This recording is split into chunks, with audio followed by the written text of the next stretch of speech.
Oh, you didn't know? Your ass better watch NoDQ&A on NoDQ.com. That's right. Welcome everyone to NoDQ&A. I am the owner, Aaron Rift. Let's get right down to your questions. Do you feel that any UFC fighters could be successful in WWE? Definitely. If Ken Shamrock is any indication, there are plenty of guys in the UFC that could make the transition to WWE. Some of those guys are really good at cutting promos. Some of them even better than the current WWE guys. So that's a big deal right there. Is just being able to cut a money promo and convince people to buy into your product. So yeah, and I mean you see all the professional athletes that have successfully transitioned into WWE, whether it be UFC or whether it be football or amateur wrestling. Those guys, most of them are naturally able to convert from the non-scripted environment to the scripted environment without a problem. So yeah, definitely. And I think when some of these UFC fighters, when their body starts to break down and they retire from fighting, we could see some of them, like maybe Quinn Jackson and some of those guys could end up in WWE in the next couple of years for sure. If Vince Russo would have stayed with WWE and would still be there today, where do you think the company would be? Well, I think that's a really difficult question to answer because I do not think that WWE and Vince Russo were destined to be together. Vince Russo is the kind of guy that wants to have full control of whatever company he's working for. And the whole WWE landscape was starting to change around mid-1999. Vince Russo wanted to put Jeff Jarrett into a main event program with Steve Austin, and Austin turned it down. So, it's kind of ironic because a few months after that, Russo ended up in WCW, and so did Jeff Jarrett. So there you go. And another funny thing is that some of you may or may not know this, but in mid-2002, Vince Russo actually returned to WWE, but he quickly left the company because he was frustrated with the whole creative team situation, because there was something like 8 or 9 guys in the creative team at that point. And that, like I said before, Vince Russo wants to be the main guy in charge. So yeah, really hard to answer that question. I do not think Vince Russo and WWE would have stayed together for very long if Russo had stayed with WWE and not gone to WCW. Did you think it was pointless for Edge to cash in the Money in the Bank against John Cena, only for him to lose the WWE title 3 weeks later? I think if they wanted Cena to get the belt back, the main event for WrestleMania 22 would have been Edge versus John Cena. Well, here's the thing. I'm sure Edge was not in the plans to be a long-term champion. I think WWE was actually surprised a little bit just how over Edge got. When he did that sex celebration with Lita, the ratings were just through the roof for that.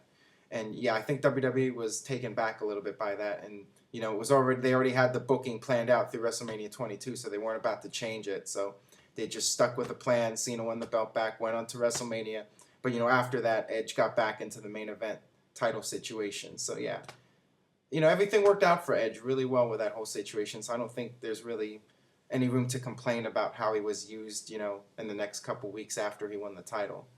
I think everything worked out really well for him in the end, and it ultimately doesn't really matter. When they eventually retire, who do you think should replace John Cena and Randy Orton as the top faces of WWE? Well, right now, CM Punk's really the only guy that I think could fill the void for John Cena or Randy Orton, unfortunately. So, yeah. You said that a one-time world champion is better than a 10-time world champion because the 10-time world champion lost it 9 times. I agree, but doesn't the one-time world champion's inability to regain the title say something? Well, here's my opinion. I think that the world champion should be clearly seen as the best guy in the world. He should be seen as the number one guy. There should be no disputing about it. That's why I think that, Hulk Hogan's reign was so successful. Steve Austin's reign was so successful because they were clearly the number one guy, and the world title actually meant something when these guys were clearly the number one guy. And same thing with John Cena too. People complain about John Cena, everything, but his whole superhero gimmick, when he's the world champion, people believe it and believe that he's the number one guy in the business. I think the whole deal with the challengers is that they should be built up strongly so it's believable that they can beat the world champion. I think the problem with like a guy like R-Truth is that, everybody that follows the wrestling business knew that it was highly unlikely that R-Truth was going to win the title at Capital Punishment. But if WWE had done a good job with the booking and the storyline, fans would actually believe there's a chance that R-Truth could beat John Cena. But what ended up happening was that they did this match with John Cena and R-Truth where R-Truth basically got a fluke count-out win. And that's how we're supposed to believe that R-Truth can beat John Cena when he wins by a fluke. And, they wonder why the pay-per-view buy rate was so low. The problem was that there was no illusion created that R-Truth could defeat John Cena. And that's the big problem. It's not so much that, or maybe R-Truth should have won the title so he can be seen at John Cena's level. The big thing they needed to do there was push R-Truth and make him a believable challenger for John Cena. So, that whole thing is just my opinion right there. That's how I would do things if I was in charge. But, I'm just doing a little video here. So there you go. Hey Aaron, do you think John Cena will be a 20-time champ by the end of his career? I think he will be a 30-time champ. All right. Why is WWE having such a hard time building new talent? Isn't that what ultimately helped them defeat WCW? Well, see, here's the thing about WWE, now compared to the mid-1990s. Back in the mid-1990s, WWE was struggling against WCW, and they had no choice but to push guys that they normally would not push. And a perfect example would be Mick Foley. Can you imagine today, 2011, Mick Foley trying to break into WWE? What would they say? You know what they would say? They would say that this guy's out of shape, he doesn't have the right look, so on and so forth.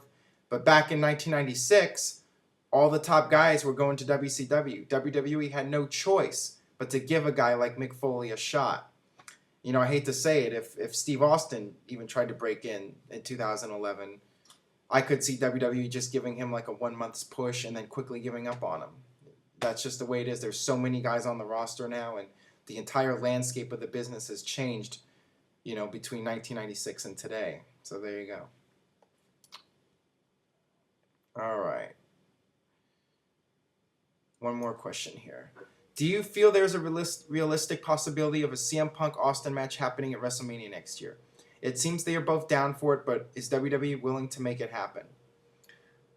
I think WWE would love to have Steve Austin back in the ring. Absolutely. I'm sure CM Punk would love to have a match with Steve Austin at WrestleMania. I think when it all comes down to it, it's Steve Austin's decision. If Steve Austin wants to do a match with CM Punk, that match is going to happen. That's just my opinion. Quite frankly, they already have The Rock versus John Cena at WrestleMania 28. That match is going to sell the show. Is there really a need for Steve Austin and CM Punk added to that card? I think it would be more effective, in my opinion, if they put Steve Austin in a separate pay-per-view, because that Steve Austin's name could help sell another pay-per-view, like say SummerSlam, for instance. But then again, maybe WWE will want to just stack up WrestleMania 28, make it the biggest WrestleMania 28 of all time. Even though with that one match with Cena and Rock, it's already going to be one of the biggest WrestleManias of all time. But we'll see what happens.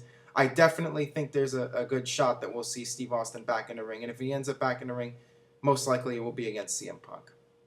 So there you have it. We're all set for NoDQ&A number 9. Let me know what you think about the show. Leave your comments on the YouTube channel, youtube.com/NoDQ&AV. Let me know what you thought about some of the answers. Do you agree? Do you disagree? Love to hear what you guys think, and we'll see you next time for NoDQ&A.